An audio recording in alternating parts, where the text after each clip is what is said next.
What's up? Hello. Long time no see. Guess what? You know what I'm excited about? We're actually going to have a full fucking episode today. Because I have the memory, and God willing, the mics work. There's no wood to knock on. So, you got a wooden bracelet. Here we go. Yep, that works. Yeah. Hey, pal. Guess what episode it is?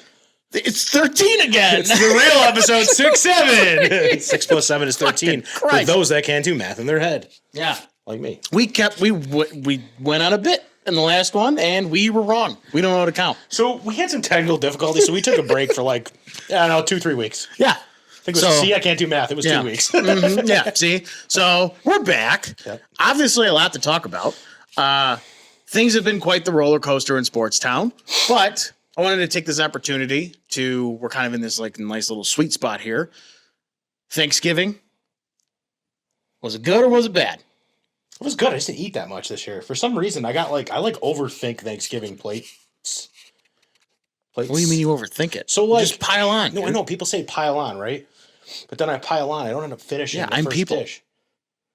No, I know, but I don't end up finishing the first dish, so then I feel guilty. So I had to power through this dish. Oh, can we talk about something that makes me mad? My stuffed mushroom recipe? No. How do you feel about turkey? I'm not a turkey guy. I'm a ham guy. I like turkey sandwiches. It's almost time for turkey sandwiches. Enough with the turkey slander. Okay, turkey's not bad. Thanksgiving's... Yeah. I have a reason why I don't like Thanksgiving. Do you want me to get into this right now? Did your family get killed by a rabid turkey? No. What are we talking about? When I was 11 years old, Thanksgiving, I had two kidney stones. And I spent most of Thanksgiving in the hospital. Right? Oh, God. Dude. At 11 years old, I had kidney stones. It runs in my family. But the doctor's I was obviously a chubby kid. Anywhere. Yeah, well, right. So as a husky 11-year-old child, I had two kidney stones. And I was like, man, I really hate Thanksgiving. And because I always used to get really anxiety driven that I was going to get sick again with kidney stones. So I every Thanksgiving, it's in my head still that, I'm going to have You associate gravy with kidney stones. I can't fucking imagine that. Yes, there's a lot of sodium. That's prison. Okay, but that doesn't mean I don't like the food. It's just Thanksgiving for me is always kind of like a throwaway. I give thanks. Well, at least you got that going. Right, I'm very thankful for a lot of things, like my wife, your boots.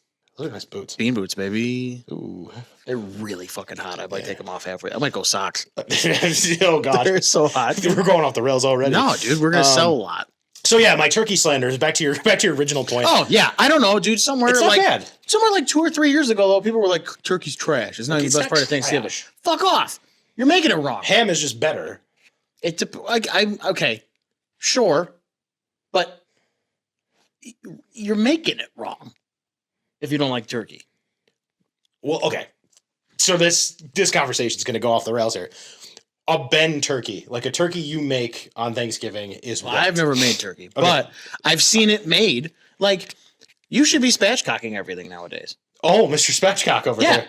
Cut the fucking spine out, lay it on its back, splay it, and it's like a gift from God. It cooks better. It cooks, it keeps the juices in there. It's great. So that's your turkey, right? That's one I prefer. Right. So I've had deep fried turkey before. I've had smoked turkey. The smoke is fucking dynamite. People just like to throw it in the oven because it's simple. Well, yeah. I mean, I guess there's a large conglomerate of people who are either it's a nice word. It is a nice word. Don't know any better, or that's just what they do. But even then, you can do it nice. Get those injectors. Inject the whole bulb of butter into those thighs there. Take them A cups to D's. Nuts. Yeah. Okay. No. Well, and then the other thing about Thanksgiving that kind of sucks sometimes too is I get so amped up for football, but the games this year were, which is crazy because I thought the schedule would have been awesome. I think the schedule was supposed to be awesome, but the teams involved were not, in fact, awesome. Yeah. The freaking Cowboys, though, man. I had a nice FanDuel parlay going, and I didn't pick the Cowboys, and the Cowboys played very well. I will get into it later in the episode when we talk about quarterbacks, when we talk about the Bills, because I think Dak Prescott, statistically, despite the interceptions, is just insanely good. Dak's always been good. I gotta say it. I hate to say it because everyone that's going to watch this is going, this guy doesn't know football. He stinks. It's fuck you. Dak Prescott is actually really good football player, and anytime he's called out in Dallas or Jerry Jones has something to say, I don't think he's overpaid. I think he's paid exactly what he's worth. I do think he makes boneheaded decisions, and he hasn't really won a playoff game much. I think he's won a couple, but whatever. Anyways, that game was probably the most exciting game, and then the rest were Yeah. You go to anywhere cool lately? like restaurant-wise. Sure. No. We're shouting them out. No, I've been kind of like cooking a lot at home. But food-wise, I will tell you something cool I did do this weekend. I went to the Festival of Lights in Hamburg Fairgrounds. Cool. And I bought the coolest shirt. Does it light up? No. Do you remember Ground Round? No. Okay, Ground Round was like this like American-style pub back in the day. And there used to be one at the Marketplace Mall in Rochester. Shout out Rochester. And my dad used to take us there like almost every weekend. They had a Ground Round shirt that I purchased. Had it screen printed right there. And then my wife got the best chicken wings ever, and it's Buffalo, New York. It's like on all the pizza boxes. She got that sweatshirt, so there was that. It was pretty fun. And then we looked at the lights, met Santa Claus, and had some hot chocolate. Fuck yeah, really dude. like That fun. sounds killer. That's like winter for me. If I can find the cool things, the cool pockets in Buffalo, things to do, I'm all about it. I really, really, really eventually want to get back into like snowboarding because I feel like that would take up a lot of winter time, but would like to get back in shape to play pond hockey. That's like my goal. Nice, dude. That's awesome. I know you did some cool shit because you always do some cool shit. Yeah. It was the missus' birthday yesterday. Yep. So shout out, happy birthday, happy belated. Happy birthday show. Shell didn't. You're not going to watch this. Shell didn't have your number, but happy birthday. Yep. Bang. We'll make sure we clip that one out and put it on Instagram for everyone to see. We won't. But anyways, did you guys do anything fun this weekend for it, or did you go out last night? Or? So, December. Why don't we just call it this? What did Benny eat?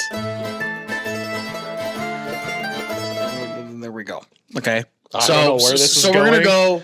No. Okay. You fucking weirdo. Okay, go ahead. So we're gonna go because it's been a month, and December has been insane when it comes to restaurants. Sure.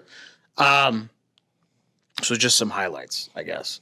I made my own sauce for the first time. He did make his own sauce. Didn't try it, but saw it looked great. Ridiculous. Andy's kid ate it. Yes. Andy's kid did eat it. Did Andy eat it? Yes. He said it was dynamite. By the way, not to get off track here, but when we were at North End like a couple weeks ago, just him walking up, tapping me on the shoulder, going, "Hey man, good to see you. I gotta go."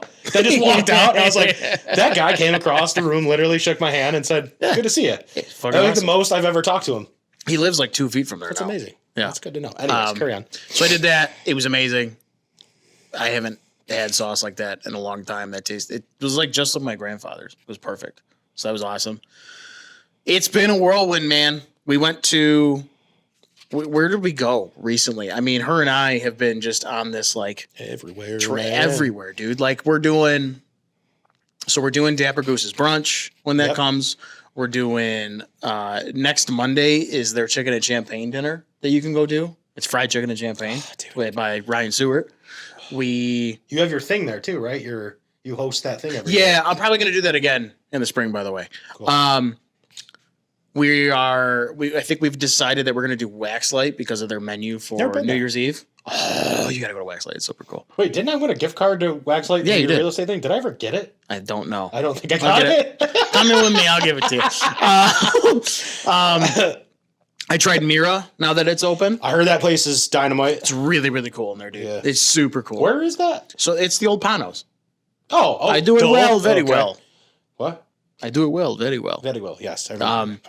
That was super cool. Yeah. It's like this really nice, like just Mediterranean, like copper everything, red velvet fucking booths. Like it's really cool. Do they do Mediterranean God, food? dude, crazy. Do they have gyro? I don't know. Do they have tacos? I don't know. Not tacos. Tacos. So what I got, so they have a Basque grill, which is really cool and insane, and there's not too many of those around here. Okay. I got a hanger steak out of there that was absolutely dynamite. They do like hummus. They do. I was blown away by their pastas. I didn't think that would happen when I went in there, but we had one that was like radiatore with like just a bunch of Parmesan and pecorino, and then they put prosciutto di Parma on top of it, like just. And their tiramisu was killer too. Hey, is this salty enough? No, we got to put more. Yeah, we got got to more put sodium on it. You're fucking right. And then we're going to Toronto this weekend for her birthday, we're going to a French restaurant she loves called La Banane. Lebanon? La Banane. Oh. Like it's a banana in French. Yeah. That's all I got. But dude, it's like, it is nonstop this Let month. me know how Lebanon is. I will. I'll send you Okay, pictures. thanks. It'll be Appreciate great. It'll be fantastic. Cool. But yeah, dude, it's been unbelievable lately. It's been kind of crazy. Great. Yeah. And Thanksgiving was cool too. I'm over here eating broccoli and grilled chicken because I'm trying to figure out, which way's up. And Ben's over here just planning his trip around the. Listen, it's not my fault, okay? It's both of our faults. And I don't like it either. I want to. No bullshit. Bullshit, dude. You literally. Okay, just I don't like it either. For those playing along at home, this guy over here, it'll be like. Sometimes it'll be like 10:30 at night. I'm hitting the hay because I got to be up early. It'll either be a text message about the Sabres. This is week now. It'll be a text message about the Sabres or a Soprano meme or something. On the weekend, sometimes when I ask Ben, I'll get just a photo of food, and I'm like, "Where are you? You're never." It's always kind of like a photo, like you'll never guess where I am. I'm never gonna guess where you are because a lot of the food that you take, with all due respect, a lot of the stuff that you take a photo of is very similar looking. Like, how do I put it? Rustic. Like Rustic. What's her name? Hey, I don't make the rules, dude. Barefoot Contessa. Yeah. Like, Ina Garden looking. No, not to make fun of. I kind of joke with Ben about this, but like Ben does give great reviews about restaurants, and I do. I just don't like the late night text of food because it makes me very hungry. Well, that's the friendship we have, I guess. I guess that's December, but I need to stop too. I need to go back to fucking cooking. Well, let me tell you something. If there's one person that needs to go back to cooking, it is or that is going back to cooking, it's Philip Rivers. I kind of wanted to jump right into that. Mm-hmm. 44 years old, hasn't played the NFL in 5 years. I do think this is a little bit different than like an AJ Klein story where the Bills are like, hey, cancel your vacation with your family and come back on the football field, and he just rolls off the couch. Philip Rivers is wired completely different than anybody else I've ever seen play football, maybe. Then Bill Romanowski might be a guy that's got his wires crossed. But for the quarterback position, this guy is a trash talker, but I just feel like football will never leave him, and he's been coaching his son's high school team for the last 5 years, running the same offense that Shane Steichen's running in Indianapolis, which God bless those kids, because I can only imagine what those play calls are like. And he calls him and goes, hey, we're just going to sign you. 44 years old, and apparently, he looks halfway decent. If I were a Colts fan, I do have a friend, Evan Dressel is a Colts fan. Sorry to call you out on this podcast. I think the way Evan put it was like, it's a scheme fit more than it is anything else. Mm-hmm. And it's things that we talk about with the Bills a lot where Brandon Beane only has 8 phone numbers. Our situation's a little different because it is the same 8 players all the time. But now I can understand late in the season with no trade deadline, you have to find a scheme fit. And that's usually what happens with the Bills is, oh, crap, we need a guy. Let's call someone from 5 years ago, or let's call someone from 2 years ago. In this case, it was we need a scheme fit right away because we can't sign anyone. And Brett Ripon is like a terrible quarterback, apparently, from what I've read.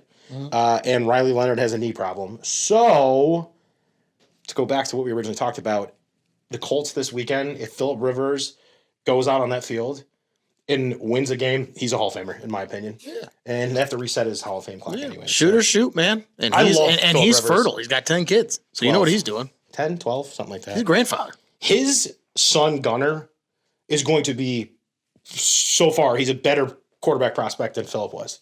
Gunnar Rivers. He is insane. Really? Yo, this kid can play. This kid can ball. Where does he play right now? Is it St. Michael in Alabama? How do you know that? Oh, I did my research. Okay. Well, I brought the tablet because we always said on this podcast, we go, yeah, he had like 20 plus goals. And then I go back, it's like, he actually had 19. Oh, yeah. Okay.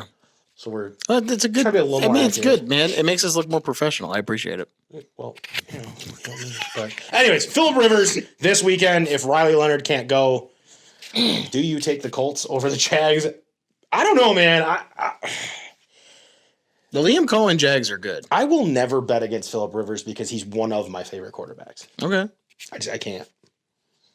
Now this is what I'm going to tell you. He's 44. Yeah, I know. It's nice. It's a good story. I mean, Happy Gilmore. But he's 44. Happy Gilmore came back and won the golf tournament in Happy Gilmore too, and he was like, what, 52? True. Yeah. A little less cameras. Yeah. And makeup. Anyways, nobody listens to this podcast for the Colts thing. I just wanted to say it, but it feels like 2005 again, and I'm excited about it. It'll be cool to watch. Yeah. You know what else will be cool to watch? The Bills Patriots this weekend. Yeah. Are we fired up again? Are we back up on the mountaintop? Kinda. Yeah. Dude, I got to tell you, the last like 3 episodes we did prior to this one, because they're the last 3 episodes, I just feel like we were both like, we need a break. We need a reset. We're having the same conversations every single episode. Mm-hmm. And then this past weekend, when we're watching the Bills beat the Bengals, I'm like, okay, good. Now when we talk about it this week, we'll have something great to talk about. Mm-hmm. The defense still sucks, and I'm going to say the defense still sucks, even though Christian Benford had a pick 6. Jordan Phillips had that tipped pass that landed in AJ Epinez's lap, but it's just, we are like completely bend, don't break defense, I guess. I don't know. Yeah, at this point, I think it's just, what we are. At this point, you just kind of have to reflect expectations where they need to be. Yeah. You need to, the best you can expect out of that defense right now, just give me 4 plays. Yeah. Give me 4 plays a game to catch back up. Yeah. Because that offense has to hum.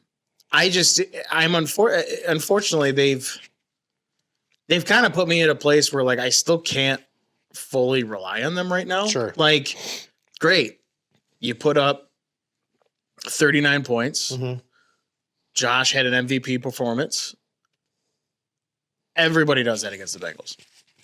Like, sure. It's just kind of the way she goes a little bit. You know what I mean? And to have, it's just a different year because they had real clunkers against Atlanta, against Miami, against, the Patriots the last time. And these are not top 10 defenses. These are really bad defenses. Yeah. And you're way healthier than you were against the, not the Texans. Who did they play before? They just Bucs? lost to them. No. Dolphins? No. Who did they play before this week? Who did they play before this week? They won the week before. Yeah, they won the week before. Yeah, who did they play? I'm gonna let you bail yourself out of this one. It's a 425 game, wasn't it? Come on.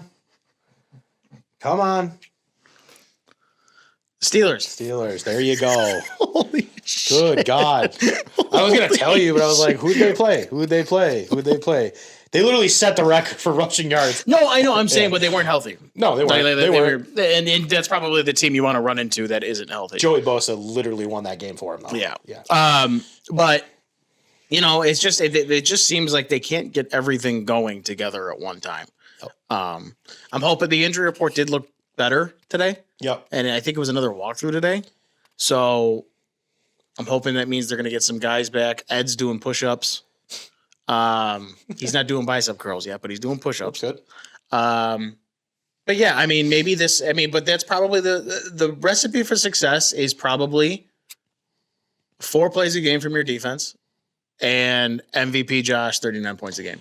Well, that's probably what their recipe is. And that's kind of there's two things I wanted to bring up about this game today. And the first is what I didn't understand was there's snow on the field. It's a turf field. You obviously can't get your footing. I understand wanting to play zone because you could cover more space that way, but you're getting beat anyways. Yeah. Play man, tie him up on the line and try to make him fall. It just seemed like the whole day it was deep ball, cut you, get you downfield. I mean, within 4 throws, Joe Burrow was already in the red zone, and it was crazy. And what makes it even more aggravating to me is the fact that the way the defense is built is they don't care if your running back has 3 touchdowns and 130 yards rushing. They're going to stop you through the air. They couldn't do that. They couldn't do either. And they did get a couple stops, but it just didn't seem like they had any momentum on that side for a while. And had Joe Burrow not thrown that interception to Christian Benford, probably winning that game. They're probably winning that game. The second thing is, we're talking. I'm gonna pull up this on my little trusty dusty tablet here, but we're talking about the MVP conversation. We're saying how there's Matt Stafford. We're saying how Drake May is having a great season and whatnot. I'm looking at Josh Allen's stats right now. They're not jumping off the page, but 3,083 yards passing, 22 throwing touchdowns, 10 interceptions. Okay. Mm-hmm.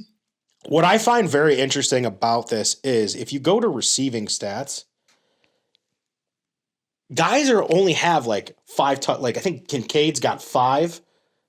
Or is it? No, it's Kincaid's got 5. Coleman. You got a tablet in front of you. I know. I got to pull it the heck up. But the point I'm making with this is that, we talk so much about all of these different quarterbacks that should be the MVP and whatnot. But when I look at this team, Keon Coleman has 4 receiving touchdowns. He's tied for second on the team in receiving touchdowns. James Cook is running the football very well. I understand that he's a good chunk of the reason why we're winning these football games. But as a biased Bills fan, I have to, how do you not put Josh Allen in the MVP conversation? Mm-hmm. How do you not, with the sole purpose that if you add his rushing touchdowns, you remove him from that football team, you have James Cook, I get it, but you don't have that spy that's looking for him up and down the field. So until another quarterback is able to just completely change the complexion of the game like he does, he's still my MVP in the running. It's not taking anything away from Matt Stafford or Drake May or any of these other guys, but look at who Drake May has. Look at who Matt Stafford has. Matt Stafford has Puka Nacua. Drake May has, Boutte. He's got Stephon Diggs. He's got Hunter Henry. He has all these outlets.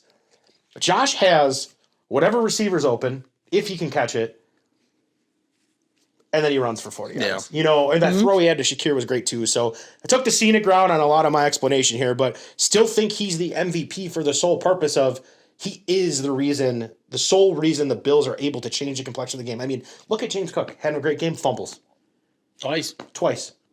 I mean, it's getting to the point now where even national media pundits can't take him off the list because, the Bills are who they are because of Josh Allen. So I think James Cook, since coming into the league, has fumbled more than only one other running back.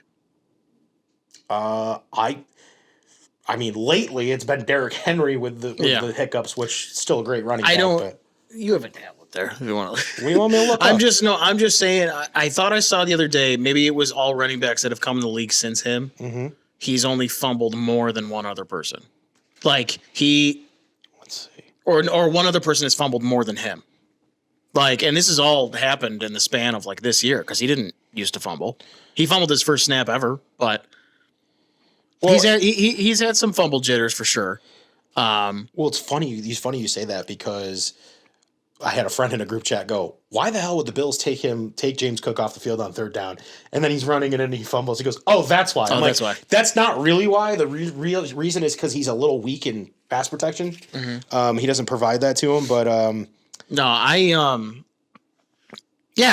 to find out what you're talking about. But yeah, no, I mean, I saw what you saw. But yeah, I can't remember the explanation. But. So I didn't think we were talking about that. Sorry, or else I would have looked it up. No, I would have looked it up too. I didn't think about it. But yeah, I mean, I wouldn't shut the fuck up all game, and in my opinion, for good reason. Because, Sean McDermott, I guess. I mean, I appreciate his second half adjustments. I can't sit here and say that he doesn't make them because he does. That defense. For 5 games in a row now after they come out in the second half, they look like a completely different team. They get their stops, and now he's getting the turnovers, and that's excellent. And he's doing it with a ragtag group of,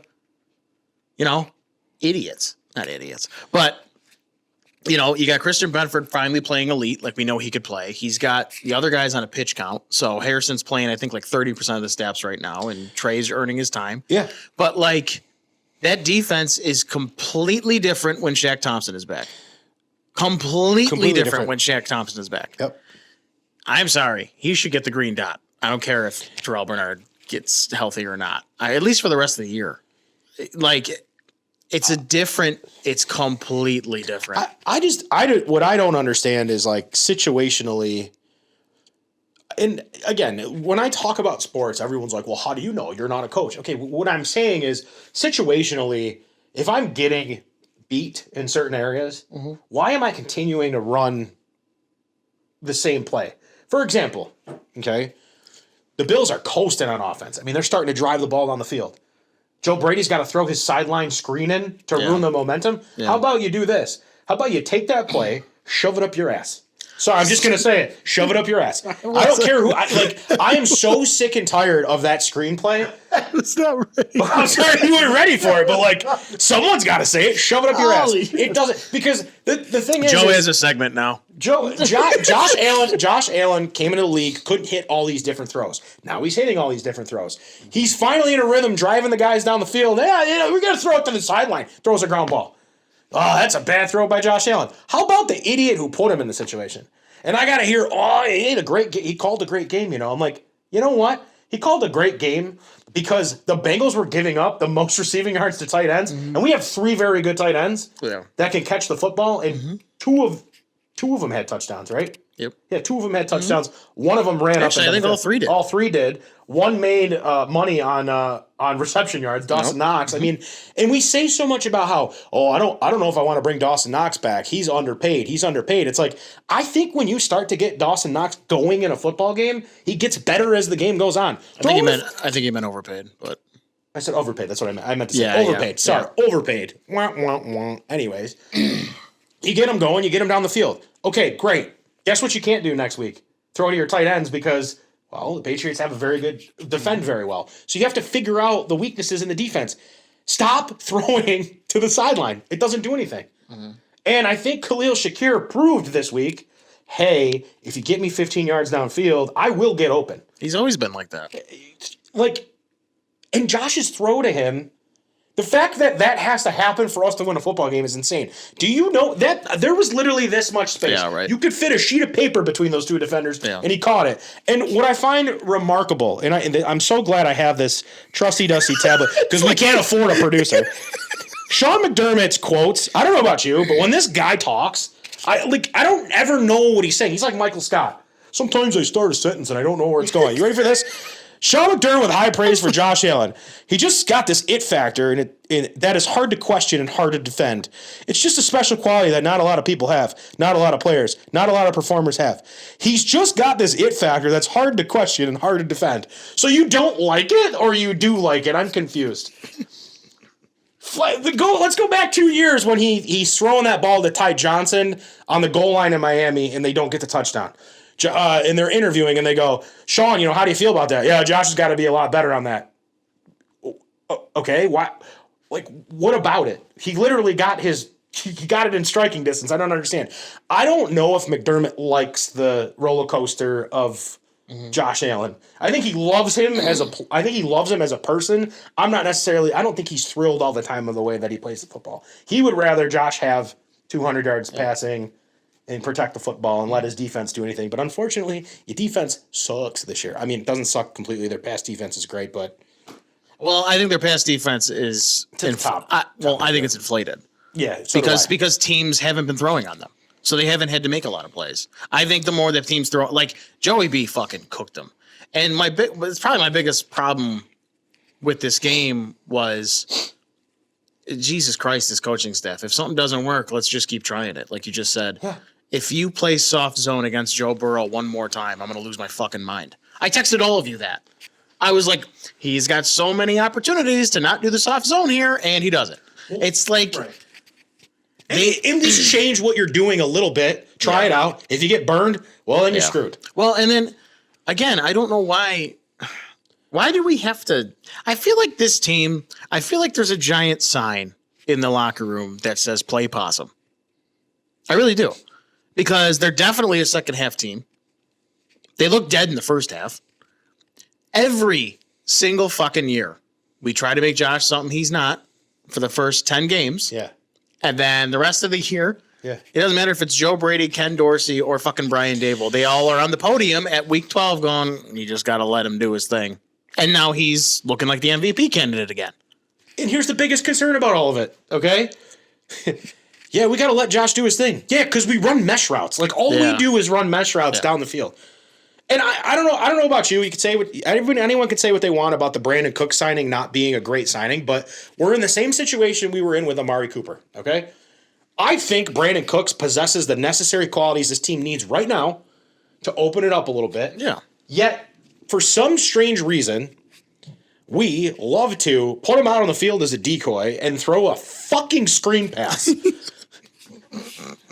Sorry, I don't like usually swearing that much on the podcast, but like, Brandon Cooks is lined up to the right. No, There's 3 guys on that side. I'll tell you what's coming. No, it makes me feel good that they drove me nuts as much as somebody else. Again, I don't hate Brandon Cooks. I think it was a good pickup given the situation that they put themselves in for not making a big deal, a big deal at the deadline.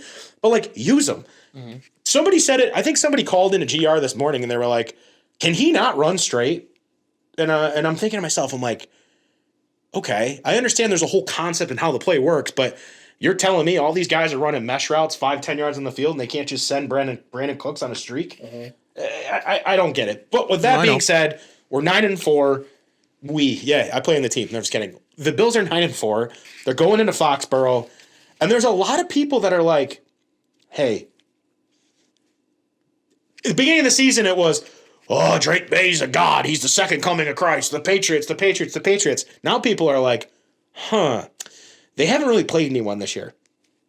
Besides the Bills that they beat, every single team has been mediocre at best. They struggled in some of those games. They're playing the Bills. The Bills are piss and vinegar right now.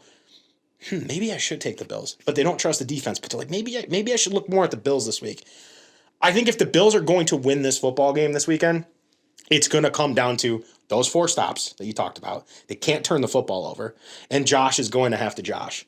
Now, with that being said, I'm so sick and tired of playing protective football. I would rather get blown the hell out by the Patriots trying to literally go for their throat than just sitting back and losing by 3 at the end of the game. So if you're going to tell me, if you told me that I could look into a crystal ball and see Josh Allen go 4 touchdowns and 3 interceptions, but wins by 15, by 14, I'll take it.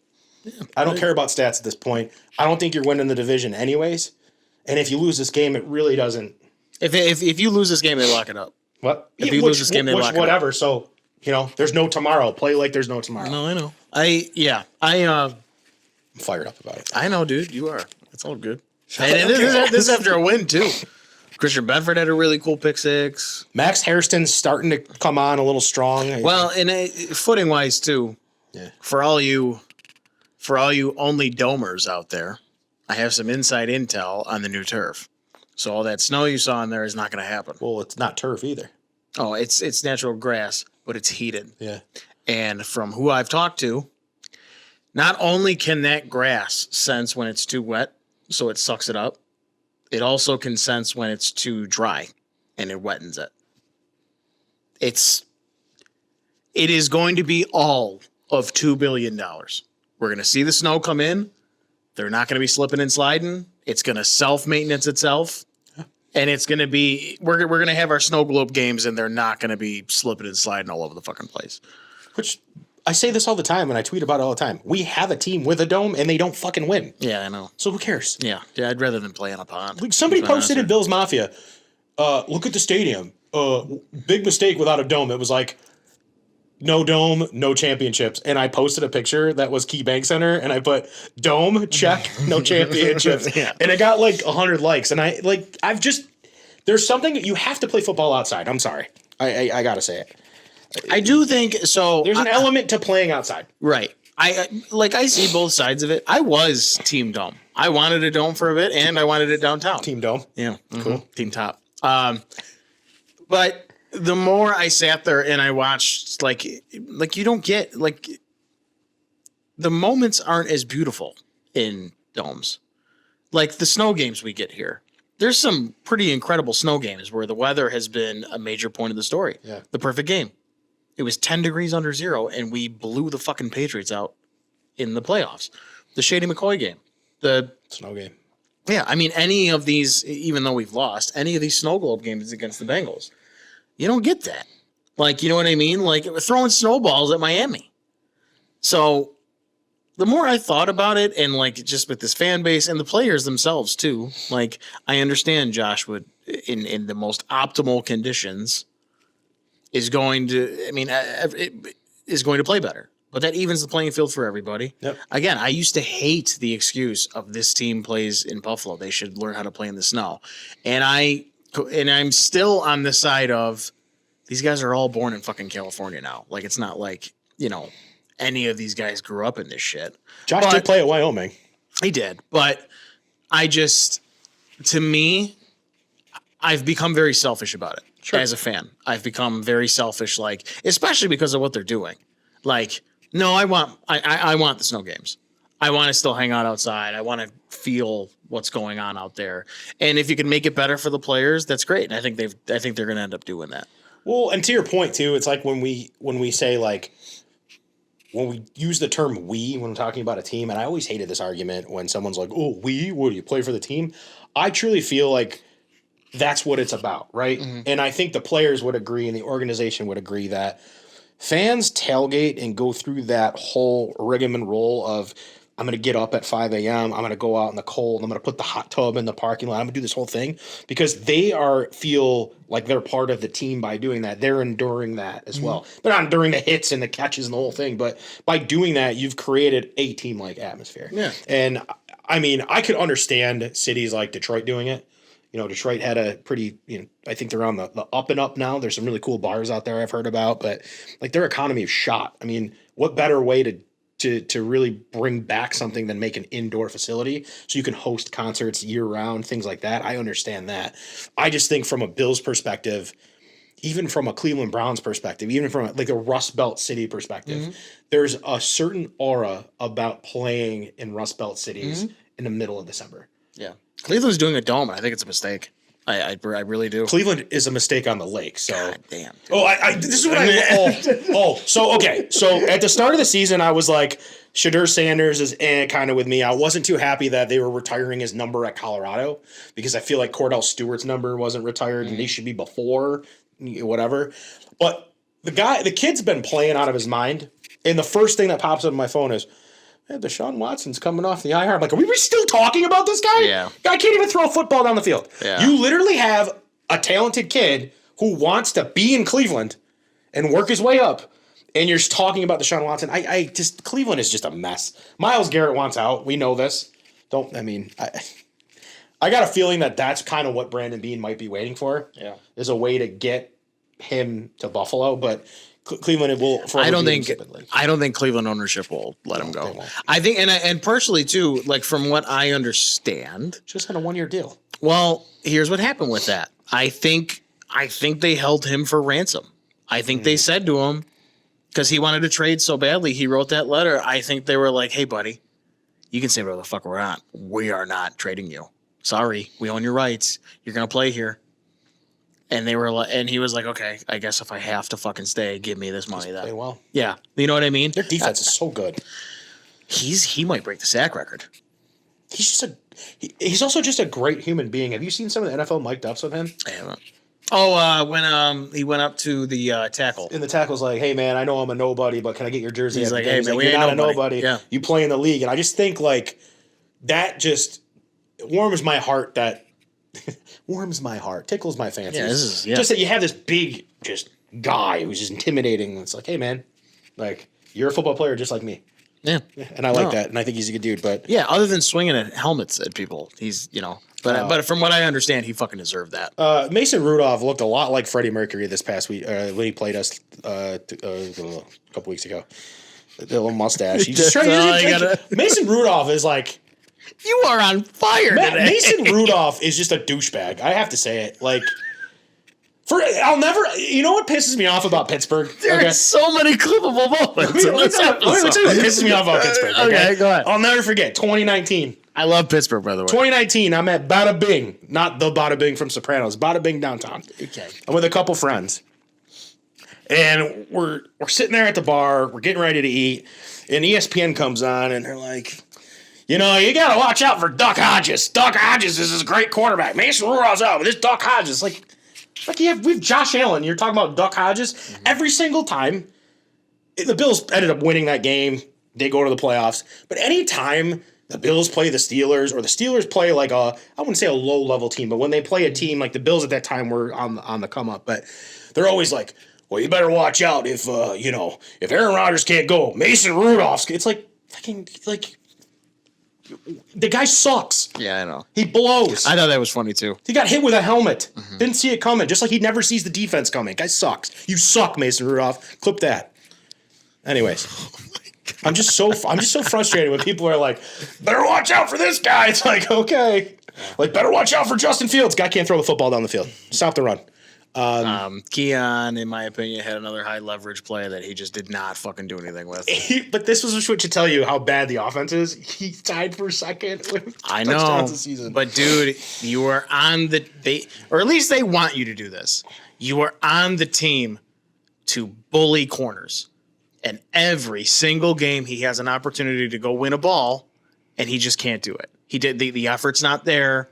He lets somebody get inside of him and fucking bat it away. Like he doesn't fucking do it. Like he just, again, you and I talked when this podcast started about how I have a really hard time judging players, personalities, stuff like that. Cause I'm not in that fucking locker room. Right. I'm not, I can't sit here and say so-and-so is a terrible person. So-and-so doesn't have effort. The effort thing, especially because I am always, I mean, maybe I'm naive to do this. I'm always of the mind that these are the best people in the world at these positions. They had to have some kind of fucking effort to get there. You know what I mean? But this year more than ever with both sports teams, I'm being proven wrong. I've got all kinds of people in the locker room there and management, writers saying the dude doesn't give a shit. He doesn't try. He's been disciplined by the team. He's jogging through routes. He's not comfortable. Huh? It's almost like he's not comfortable. I don't Have really you ever know. watched his have you ever watched his basketball highlight tape when he played at Michigan State? No. He is like incredibly athletic. There is no denying. No, right. his And that's athleticism. that's probably what brought him so far. What I think they should do, and they don't have to keep him past the cheer, whatever they want to do. Tell him to go play like a basketball player. And the reason I say this is because I'll bring up Travis Kelce and George Kittle as two perfect examples of guys that play tight end unorthodox. And Stevie Johnson is a wide receiver that we can use for this example too. These guys, well, here's some guys that have a route tree, right? But how many times have we seen these guys just like sit?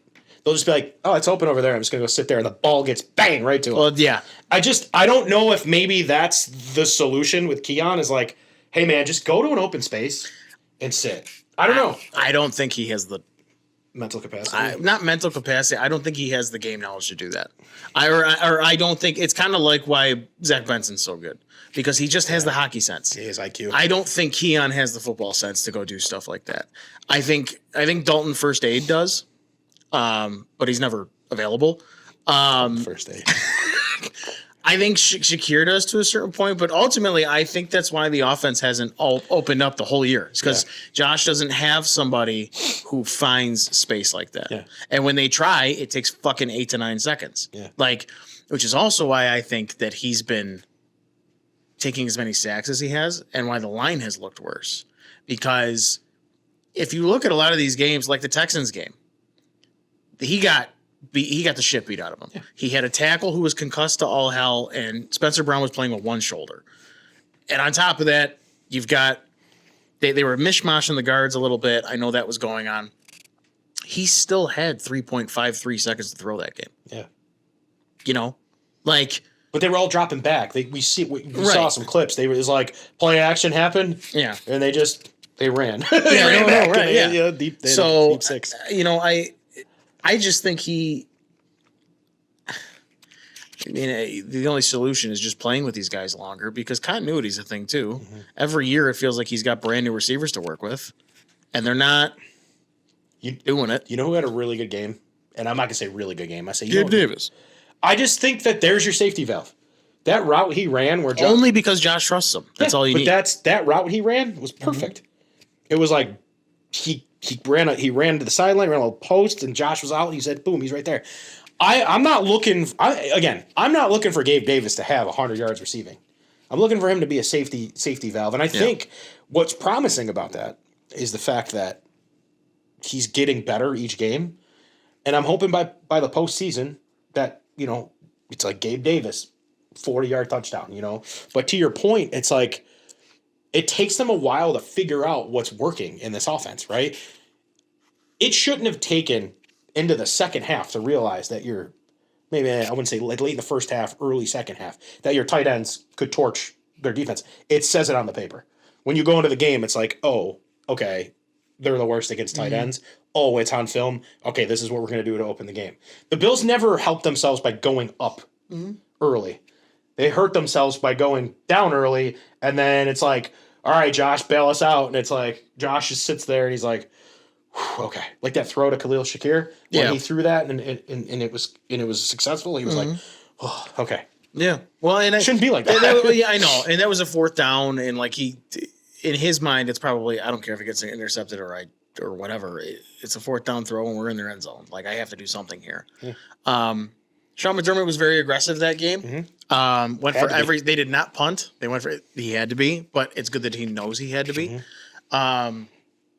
So, I mean, hey, good game. You beat somebody you'd never beat before. He still fucking owns you, I would say. And they're 2-0 since Sean McDermott got rid of his stupid glasses. Sorry, they look good. I'm just jealous. No, well, Sorry, Sean. It seems like the personnel things are really starting to take form. I think they're like coming into that game yesterday. What fucking day is it? It's Wednesday. You knew that you know that Shaq Thompson's your best linebacker. The run defense looks completely different while he's out there. Earlier you said Shaq Lawson. You meant Shaq Thompson. It's okay. No, they signed Shaq Lawson. It's okay. It's fine. Shaq Thompson changes the complexion of this defense. Yeah. Yeah, Shaq Lawson's on the team now. We'll see when that comes out. Shaq Thompson came out of retirement too, which is incredible. Yeah. Hey, he looks like he's 29. Yeah. Cole Bishop was again fine. He got hurt a little bit, but I think he went back in. He's a team with 44 tackles. Yeah.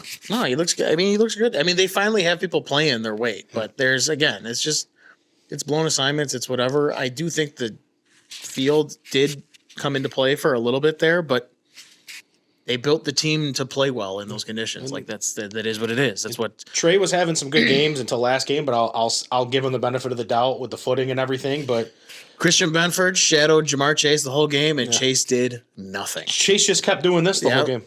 Christian Benford is back to being a fucking stud. Villanova's he has been for the past 3 games. Yep. Oh, by the way, T. Higgins' brain is fucking scrambled. There's a lot of people going back and forth on this, and the whole point of the committee is to save these players from themselves. They have to be getting fined. They have to be, because they took him back to the locker room initially, but then when he hit his head the third time, he was like pointing to his head. It's like at that point, take him out of the game.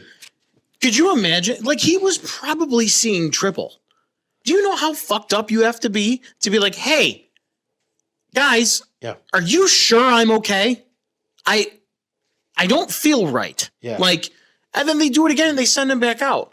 The whole point of this committee is to make sure players don't fucking go back out there and hurt themselves. It probably happened to Deion Dawkins last week.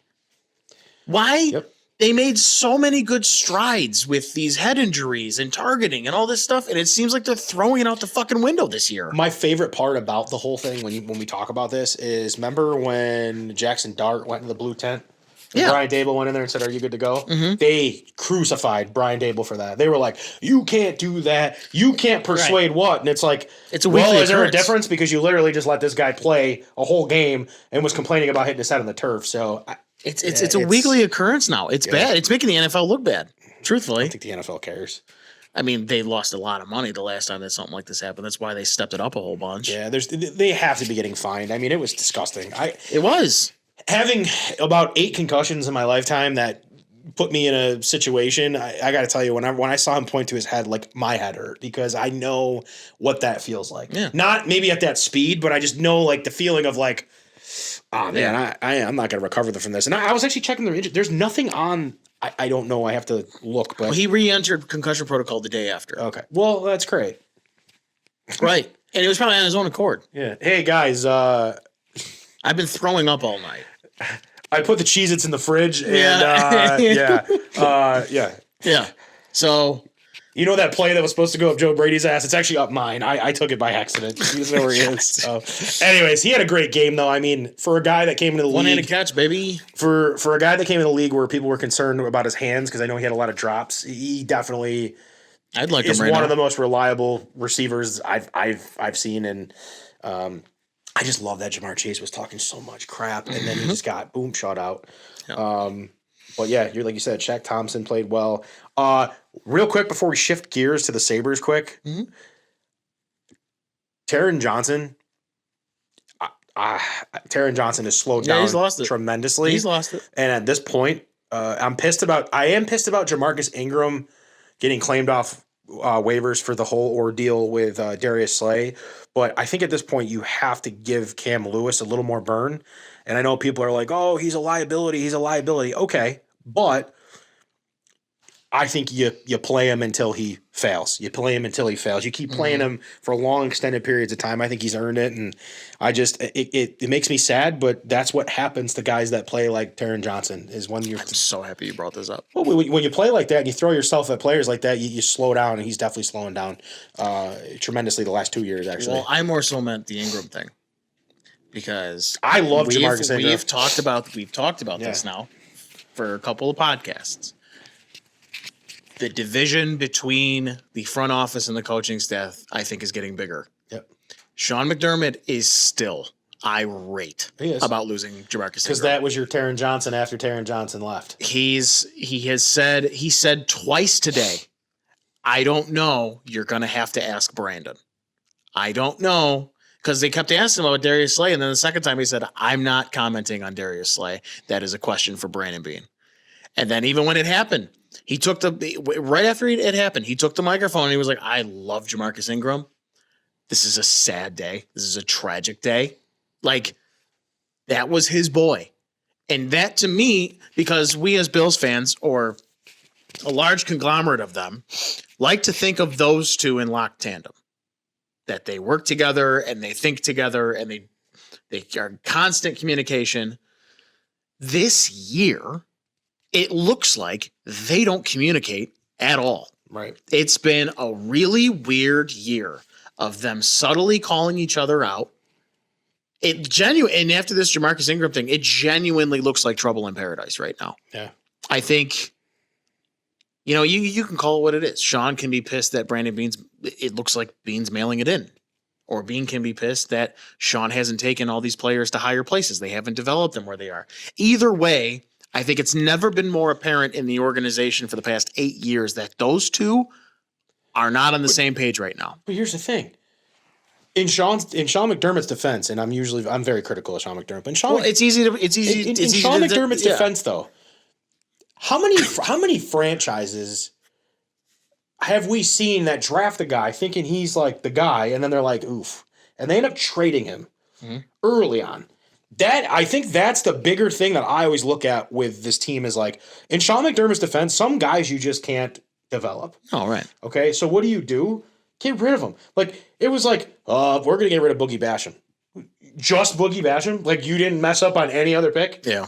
There's got to be, as a GM, when you make a mistake, you got to be able to get rid of it. He had no problem finding a trade suitor for Stephon Diggs, but we can't find a trade suitor for Terrell Bernard. Like, I'm not ready to cut the cord on Terrell Bernard, but when the time comes, all these draft picks you have, you can't cut the cord on them. Yeah. Well, a lot of these contracts they gave out look bad. Yeah. Greg Rousseau, I don't care that he's one of the best run stuffing ends in the league. The dude cannot rush the passer. Yep. We are in week 13? Well, he also doesn't have another defensive end on the other side that can consistently. Not right now, no. But I mean, what is it? Week 13? Yeah. And Ed Oliver is still second on the team in sacks. How? He has 5 people. Does he have 5 or does he have 3? You have the tablet. What the hell are you looking up? I'm looking up Casey Rogers because I wanted to make a point about Casey Rogers. Okay, that's fine. Sorry, we talk about Casey Rogers, who had a great story. He was the guy in Hard Knocks who said, "Hey guys, I don't think I'm going to see you guys tomorrow because I think I'm going to get cut. Can you guys all sign this football?" And it was just he's a hardworking, hard-nosed player. The Giants just signed him. I think it was yesterday. Okay. the 8th, 2 days ago they signed him, and it aggravated me because it's like, okay, you're willing to call Shaq Lawson, you're willing to call all these guys from the past, but you're not willing to call Casey Rogers, who probably knows your defensive system, may not make significant strides, but can fill a gap, and it rubs me the wrong way. I mean, I truly think the disconnect has definitely gotten worse now that you mention it over the last couple of years with certain players. And one that comes to mind is definitely the way that they continuously bring back Jordan Phillips. I think Jordan Phillips is a great player, but I don't necessarily think like Sean wants to take that away from TJ Sanders and those guys. I mean, Jordan Phillips had a great play, no doubt about it, and I love Jordan Phillips. This has nothing to do with this guy who only wants to play for the Bills, but with him playing, you're losing valuable time with the Deion Walkers and the TJ Sanders and those kind of guys. And I know they want to bring in veteran leadership, but I don't think you need it anymore. I think Deion Walker is good where he's at. And I think you can get that same coaching mentality from a guy like Ed Oliver or a guy like Joey Bosa. So yeah, there's definitely disconnect, but like you just said, it's annoying. And for me, being a UB grad, Jamarcus Ingram it hurts. Yeah, it hurts me that we protect it again. Love Joe Andreessen. I love the story, but we're protecting Joe Andreessen, and we're not protecting a guy like Jamarcus Ingram. The numbers. Yeah. Fluctuate. Sorry, Joe. That has nothing to do with you, Joe. I love Buffalo Joe. I think I have nothing but great things, but there's just a way we protect certain players is really weird. I agree. Well, hopefully they win this weekend. We'll be talking about it. I'll be in Toronto, so I'll watch it from there. Speaking of protecting players, one thing that's definitely been pissing me off is this 3 goaltender shakeup because it's screwing up just the chemistry that this team has. And again, we talked about it at the beginning of the season with the Sabres. Let them lose, but let them have chemistry. And they just continuously do stupid shit that lead us to believe that we just cannot. We mismanage assets like I mismanaged money in my 20s, just going to bars and places that I won't talk about. But I mean, it's remarkable, really, where they are. They're in the same place they always are. When you texted me about Jordan Greenway, we'll get like what I was trying to tell you was like Jordan Greenway's a great player. He has great hands. He's good he's a good fourth liner. Okay. The fact that the Sabres have the balls to put him on the first line and then drop Noah Ostlund to the Amerks is just like, I get it. They have to, Lindy Ruff's getting Jordan Greenway shoved down his throat because they paid him a certain amount of money. But it's like Noah Ostlund plays great defensive hockey. He's a good two-way forward. He creates chances. Why are we sending him down? We have Isak Rozan. Why are we sending him back down? Like, I can't put my finger on what the problem is.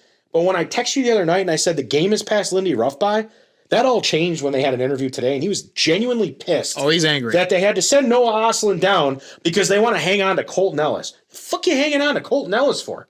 Yeah, I don't think I think the kid's got a future in the NHL, but not here in Buffalo. Yeah, no, So I have a little bit of a different opinion than you. That's totally fine. I think Greenway's done. I think Greenway's. Yeah, I think Greenway's. But I think you can change the complexion of this team really fast, and it's the same shit it always has been, and it is inaction. This team is based on not making decisions or making decisions when it's way too late. How many times are you going to have a hockey team that hasn't won more than 3 in a row through Christmas, and you're not going to do anything different about it? I mean, 3 weeks ago, I mean, shit, not even 3 weeks ago, around Halloween, if this team was playing the way that it was then on any good team, the coach would have been fired that night, and the GM would have been fired when they came back. I have nothing to believe other than this must be okay to Terry. It must be. Because Go on. Keep this in. Okay. 3 simple moves you can do to change the complexion of this team right fucking now. Yep. Is you can waive UPL. Yep. If he doesn't get picked up, great. If he does, great. Like, he probably won't get picked up, but you can waive UPL and he can go play in the AHL. No, Edmonton will take him. They take everything. Sure. Cool. That solves your 3 goalie rotation. At least you got a young kid Ellis who you can try. UPL is who UPL is. Yep. He's never going to get you the big save when he needs to. He's going to play in spurts, and that's that. It is what it is. And then he's going to pop another fucking hip out, and he's going to be done. So step one, waive Luukkonen. Step two, waive Jordan Greenway and bring up Noah Ostlund or Isak Rosen, at least until Kulich gets fucking healthy. That's something you could do. Which we don't know if he'll ever get healthy. Yep. Third thing you could do is waive Peyton Krebs. I love what he does for the fourth line, but the guy hasn't had a goal in 29 games, and he hasn't even had an assist. He's great for the rattiness of it, but you have players now like Tyson Kozak, who actually produces. You have players like Josh Dunn, who they're less money and they produce, and they actually fill that role kind of better now. It's three simple moves, you can completely change how the team fucking looks. It's right. I would add a fourth. Sit Bowen Byram. No, we couldn't trade him. We had to ink him to a 2-year deal. Oh my God. Here's talk about inaction, bro. Well, here's one for the record books for you. We as a team, we as an organization in Buffalo, why would we make the right decision? We have Jarmo Kekalainen sitting as an advisor. It's real simple. Fire Kevin Adams, put Jarmo in there, and everyone, Jarmo's not really. Jarmo, rest his soul, Johnny Gaudreau. Jarmo Kekalainen came in at the last minute and signed Johnny Gaudreau in Columbus, of all places. He's going to Philly. He's going to Columbus. Yeah. Whatever Jarmo Kekalainen did to get him in Columbus was incredible. So don't sit here and tell me that the guy's not a straight shooter because he could figure this out. Yeah. The second thing, here's your solution to everything. Don't worry, Ben. We have a solution. And this has nothing to do with this guy. We're going to sign Trevor Kuntar. I saw that. So he's closer to home. He makes a two-way deal. 24 years old, 13 points, 43 penalty minutes, 24 outings with AHL Rochester. With the Amerks. I'm wearing their hat. Yeah. That's your answer. Let's not bring up Ostlund. Let's not bring up any of these young guys. Let's sign Trevor Kuntar. Who the hell is Trevor Kuntar? He's a role player. Ooh, great. Another role player. Yeah. Okay, with all due respect, Trevor, good luck. Love the fact that you're living out the dream. I know I think he was part of the Regals program, I believe, but it's just like the solutions we have to our problems are literally in Rochester, and we continue to fumble the bag. I don't know what else to do. Yeah. I mean, Lindy said on the mic the other day, the only thing Noah Ostlund has done negative is get sent down. That was what he said. You cannot, in 2025, have a team that routinely, first of all, so we talk about those roster changes, right? And they take too long. They took too long on Byram. They took too long on, they didn't even fucking move the trade deadline before. They took way too long on all this, and then they just hope things happen.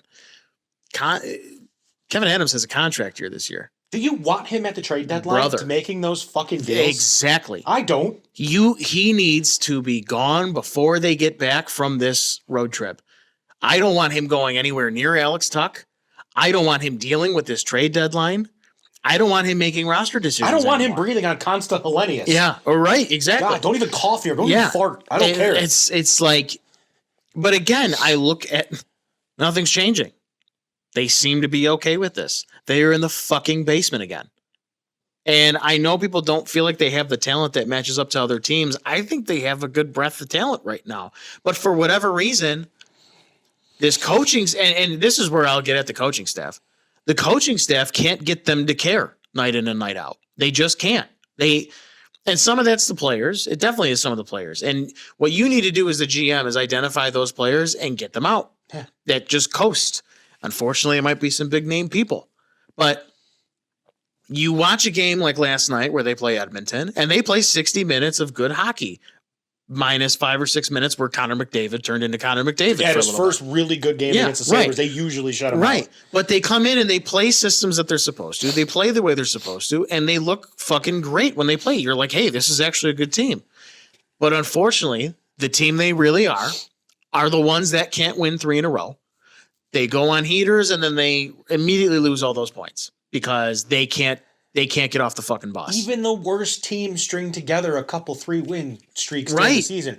Good teams will go a couple 5-game win streaks, maybe a 9er. Right. I don't know, but it's like, what is the formula? Yeah, and you know what? Rasmus Dahlin was the worst he had ever been under Ralph Kruger. Mhm. Ralph Kruger killed him when he was with him. And immediately after Ralph Kruger leaves, he is Norris candidate again under Don Granato. He gains his confidence back. He looks awesome. I think you have a similar situation with Owen Power. Yeah. Owen Power looks bad under a Lindy Ruff ran system. He just does. They keep preaching this nastiness, and don't get me wrong, Owen Power was not drafted to be a nasty defenseman, no matter how big he is, no matter how people want it. But a common theme of all the defense this year, besides Matthias Samuelsson, who is like playing Norris level hockey right now. And then when we sign him to an extension, he'll break his leg or something. Well, he's got I think 4 years left, so we're fine. Awesome. They cover guys all the time. They cover guys, but they don't cover them. They stand near them. They got eyes on them. But they don't fucking tie up their sticks. They got eyes on them. They don't body them. They don't do anything like that. They are one of the worst teams in the NHL at blocking the middle of the ice. They are awful at it. So I think it's an everything kind of thing. I think and for the guys who really do want to stay here for the solution, I have no doubt that Dahlin wants to be here forever. Eventually, you gotta be like, dude, I can't fucking do it. And nobody would blame them. I can't fucking do this anymore. It's not getting any better. As a matter of fact, it's been 6 years, and I can argue that the roster is worse than when Kevin got here. Yeah. What do you do? I would take David Legwan and Brian Giunta right now. You know what I mean? I'm at the point where I'm like all out of anger. The only way that I can get angry is if the players turn on the fans again. Like, that's what really heated me up last year was when they got booed off the ice in Columbus and they blamed the fans. Buddy, you got 9 goals scored against Columbus. They can't even beat the bad fucking teams right now. Like, what's concerning to me right now, as I'm looking here on my tablet, Michael DeRosa of the Hockey News. I follow the Hockey News. It's just good for me to follow the Amerks and whatnot. Plus, I have the Amerks TV package. Consta Hellenius right now has 7 goals, 12 assists, and 19 points in 23 games. This was 4 days ago. He scored 14 goals, 21 assists, 35 points in 65 games for Rochester the past season. That was last year. I watch a guy like Hellenius play hockey. I love his game. I love the way he plays. He's still young. He's raw. There's things he needs to work on in his game. I just don't want, when it's time for him to come up and play, I want him to be able to make an impact, and we don't have to have this conversation that he was mismanaged, because I feel like we've mismanaged Dahlin, we've mismanaged Owen Power, we've mismanaged Yuri Kulik. We hope he gets better. We're mismanaging Noah Oslin. We're mismanaging Isak Rozan. And I got to hear, again, every time I talk to somebody about Sabres hockey, we have a great prospect pool. Yeah, great. Awesome. If you don't know what you're doing with the players, your prospect pool means nothing. Yeah, I think that's starting. It's like having a Ferrari in your garage and never starting it and driving it. You know what I mean? It just pisses me off. I think even with Devin Levi, like Devin Levi is probably playing like shit. He's playing a lot better now, but he's probably playing like shit some games because he's like, how many more years do I have to play here in Rochester to prove that Colton Ellis shouldn't be in net? Well, Colton Ellis had just as much seasoning as he does. That's the problem that I think Devin Levi's having that it isn't being reported on enough. Yeah. But no, I think the shine is coming off their prospect pool a little bit. I don't think they're ranked as high as they were because a lot of those people, a lot of the players that they had that made them rank so high, they're all coming of age now. And they're all not making meaningful impact or meaningful minutes right now. I do wonder when Consta is going to get to play because he's a center and they already have kind of a logjam at center. He could play in the second line. Are you sitting Norris? Because I think Norris sits himself. Like, not to be a dick about it, but like, he's sore and he's sick. Yeah, okay, well then there you go. Yeah, that's my answer about Josh Norris. Because any and here's another thing too. Any good coach is going to put Tage and Norris as centers. They're not going to put them on each other's respective line. Mm-hmm. This is something I understand. Lindy likes to point to the numbers being that, oh, Tage is good on the wing with him. It's totally fine. But Tage gets so he's just not engaged on the line. That play he made didn't make, where he just fucking literally stopped, slapped his stick a couple times, didn't skate, and they scored 3 goals in 59 seconds. What team was that? Edmonton? No. Oh, Winnipeg. Yes. That game sucked. It was fucking pitiful. It was pitiful. And I'll give him credit. He wore it. He went in there that day and said, I got to be better. And not only just for that play, I have to be somebody that the guys look up to, and I have to be somebody that, riles the team up when shit like that happens. But, like, brother, this is what we're talking about. You guys play like rock stars for one game, 2 games in a row, and then all of a sudden you start doing the fucking hot dog shit again. You start not caring. You start not bodying your guy. Mm-hmm. And once again, this is another year where the fancy stat guys will point to they're not getting enough finishing, and they're not getting the goaltending. Which we talked about the goaltending. The three-way goaltending has to stop. It has to stop. You have to pick a guy. You're screwing up the rest of your team. Give him 25 games as the number one and see what happens. Yeah. You have to. You can't. Nobody can get on a roll. Nobody can stay hot. This is honestly, if you think about it this way, you're probably going to cause more injury because of this. Excuse me. Sorry.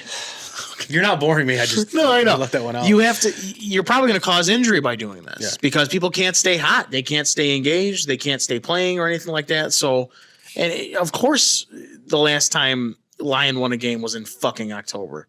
He had one bad game and you didn't start him for 6 weeks. Yeah. And I don't think Lindy wants to do that. I think Lindy has indicated multiple times how frustrating it is that he has to rotate 3 goalies. It screws up the rest of your lineups. It screws up everybody on your team. It fucked everything up the other night because when Jason Zucker goes down, you can't call up Noah Ostlund because they need to play a game in Rochester. Oh, thank God you're holding on to 3 goalies. Yep. Well, the one thing I want to talk about before we wrap up our Sabres talk and get to our most prized portion of the show, there's a universe where it upsets me, and I know you know my story about the Sabres, that the whole reason I live in Buffalo, that I'm from Rochester and I live in Buffalo, is because I've always wanted to live here. I've said it probably once on this show, but I came to a Sabres game on Mother's Day, I think it was 1998. Matt Barnaby scored a hat trick against the Canadiens. I kicked and screamed. I didn't want to go back home. And my dad was like, when you're 18, you can move to Buffalo. And I did because of the Sabres. And I was so proud to wear Sabres stuff. When the Sabres lost in the 1999 Stanley Cup Finals to the Stars, which the Stars cheated anyways, I wore all black to school for 2 weeks. Like, everybody in my elementary school knew I was depressed, not because I had a bad home life or anything. It's because the Sabres lost in the Stanley Cup Finals. Like, everybody knew, hey, Joe Conzi loves the Sabres, and this is his thing. And it makes me so sad. It makes me happy when I go to an airport and I'm wearing Bills stuff and I see someone, I slap high five, say go Bills. Not once do I see someone in Sabres stuff where I go Sabres. Right. Sharpen your swords. Not that I would say sharpen your swords. Yeah. But I just think it's just depressing to me. Like, I love the Bills. I'm a diehard Yankees fan. I love the New York Knicks. I love my sports teams dearly. But for once in my goddamn life, I want to wear Sabres shit, go to an airport and someone say, hey, man, I watched that game last night and that team plays your style of hockey. I haven't seen that shit in 15 years and it's starting to – I hate to admit this, but I get emotional about it because every city you go to is like, well, we have Pittsburgh. We have the Penguins. Yeah.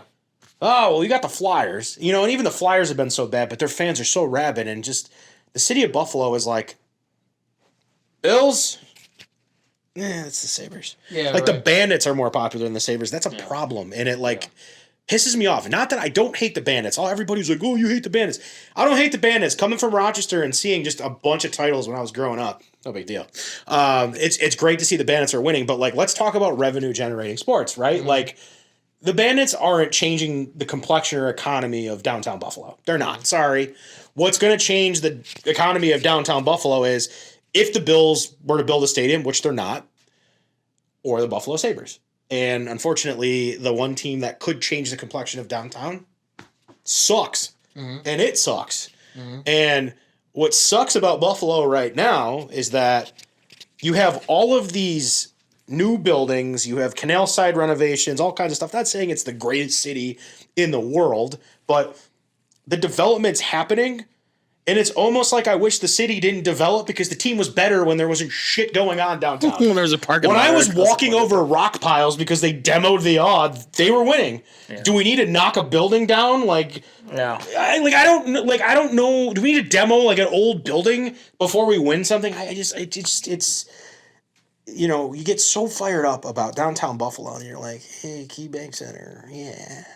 Which, do you know what other fan bases call the Key Bank Center? The library. Do you know why they call it the library? Quiet. Because it's so quiet. Yeah. That's why. That is my problem with this team. Always will be. Oh, but Joe, I saw you wearing a Detroit Red Wings hat. Oh, yeah. Well, Pat Kane's my favorite player, and I support Pat Kane. Okay? Greatest born American hockey player of all time. Doesn't cheat like Mike Modano. Fine. Anyways, point I'm making is I'm not rooting for the Red Wings. It's just I'm getting sick and tired of watching Sabres hockey that I've just shifted my focus to watching other teams because it excites me to watch the game and love it again. And they've made me hate hockey. They've made me fucking hate hockey. I mean, the fan base is on life support. They need to.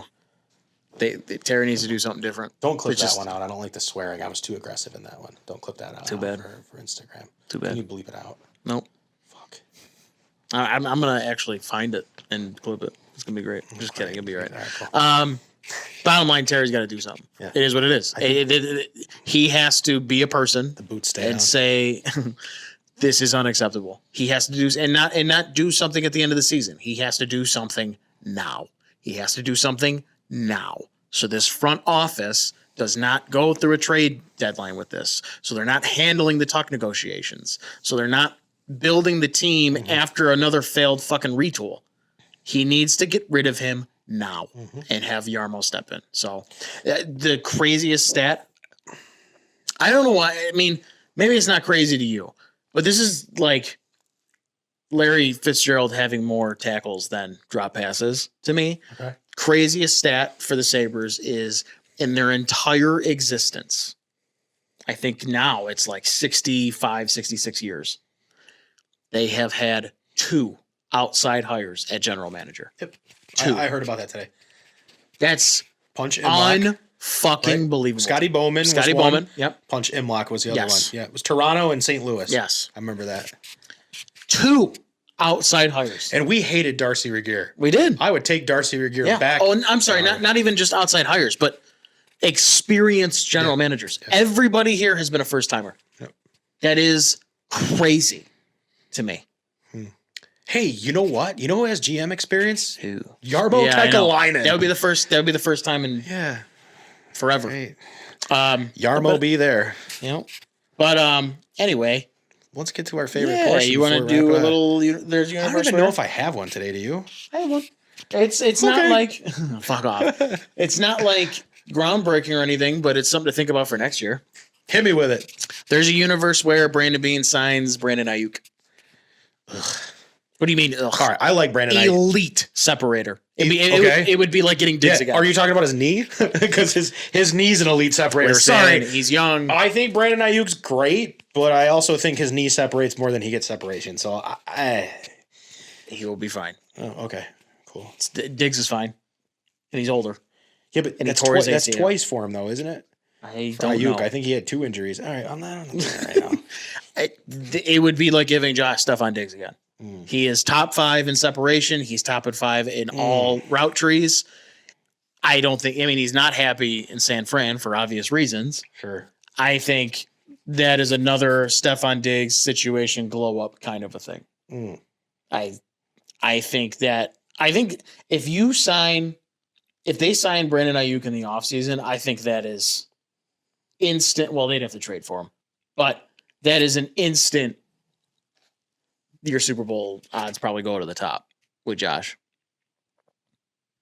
I don't know how you feel about it, but Well, there's a universe where Josh Allen doesn't have his buddy pick him up 2 hours at the Denver airport to drive him to dinner with the Bills in their pre-draft meeting. what? Yeah.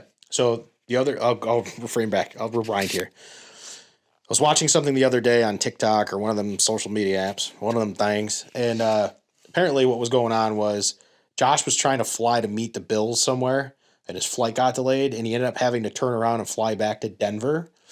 And the Bills had already were already in Wyoming, and so he had to have his buddy come pick him up 2 hours to drive him to dinner. So He's just sitting there in Denver. if Josh Allen's just sitting in Denver and never makes that connection with the Bills for the pre-draft meeting, what do you think happens? That's hard because like there's a universe where Yeah. John Elway's within yelling distance. Yep. And John Elway to this day says his biggest regret is not taking Josh Allen. Right. Might not be a good there's universe where, but No, I mean, but I mean, Terry Pagula says in this clip that it just showed how responsible and committed he was to meeting with us. So do you think Pagula sees that as he's not really committed and wants well, he probably doesn't get to us. Yeah. And they had other meetings, so I wonder who would be our quarterback now. But imagine Josh Allen on this Denver team right now. Can't. It would be unbelievable. Do they get Sean Payton? I doubt it. I think they would because they didn't have a good coach at the time. They had Vance. Did they have Vance Joseph? They had Vic Fangio too. Well, Vic Fangio left. Right. I think they had Vance Joseph. Yeah, they did. Yeah. No, they. I think he ends up in Denver. Okay. Maybe the Bills end up with Sam Darnold. Well, the Jets had Darnold. At the end of the day, Baker screwed up. The Baker pick screwed up that whole draft, anyways. But 100%. No, I think. Well, we might have actually taken Rosen then. Well, if we remember correctly, we traded with Tampa to get up to Josh's spot. So does Tampa draft him? Because at the time, Tampa had. It was before Brady. Was it Jameis? Famous Jameis. It was Jameis, wasn't it? Yeah. Because they didn't change until they got Brady. Yep. That's crazy. There's so much happening here that like my brain's exploded. But from what I think like you said, I don't think the Bills end up drafting him because it doesn't show that he's committed. And right. There's that whole thing of how Terry Pagula was at practice sweating, like videotaping him and whatnot. So, that's the one thing that I hate whenever I criticize ownership. I just want to say before we close out the show is I hate criticizing it because I know deep down how much Terry loves the city of Buffalo and loves these teams. And I think it's like a kid in a candy store. But I think at some point you have to be willing to relinquish responsibilities of your hobby and kind of let people run it and hope. I know hope's a bad term to use, but the people you hire in place are the ones that can run it. So it's just sad because when Mike Shope used to do the hobby show, Terry would call him. The first time Terry called, he hung up on him too quick. Yeah, I know. But then Terry would call every week and talk about sports cards, and it makes me sad because it's like the guy wants them to be successful. I just don't think he understands how to build a successful hockey team. So, I don't know. I can respect that, but I can also respect you have to save face. Yeah. Because now, for me, I would like to think in that position, if the vast majority of people thought I didn't care, I'd be on a microphone the next day. Yeah. Like I face the music, dude. People criticize Jerry Jones, who's the first one in front of a microphone defending himself. Sure, I get it. I don't like the way he does it, but he's been doing it for years. But that's the thing. We haven't seen Terry in 5 years since COVID. He doesn't answer to anybody. He doesn't do anything. Kevin's his mouthpiece, and they don't really give you anything.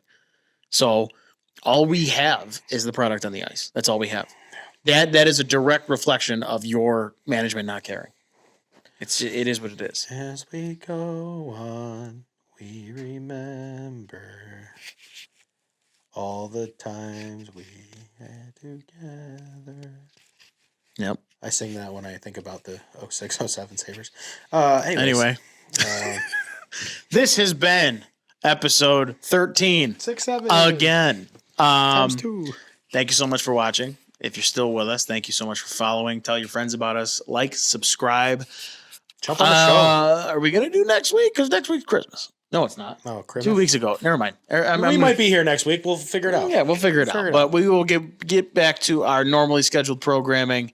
Thank you for tuning in. We always say, drink up. young ones. No, we don't say that. Never fucking say that. All right. All right, dude.